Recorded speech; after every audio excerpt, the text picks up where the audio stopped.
Bazwakalisa iinlilo zabo. Amapholisa wendlela la athi kwanje khona azwile sekwanele. Uhulumende wesifunda akube nento ayenzako.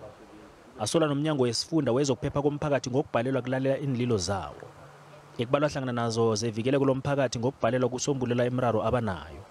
Ekubalwa hlangana ipatho engasiyihle yomphathi wabo.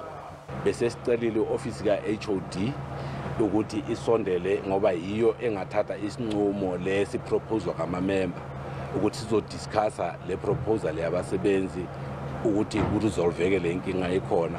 Usithembisile ke le office ukuthi ngomsombuluko ngo-2 o'clock bangahle bahlangane nathi. Usomkhandlu wezokuphepha sewubekise umhlangano ngomvulo la kuzokulalelwa khona iinlilo zamapholisa wendlela.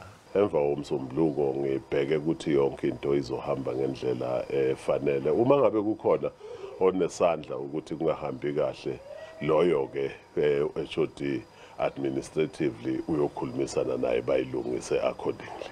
Amapholisa wendlela abawiwe bona abuyele emsebenzini kwanje.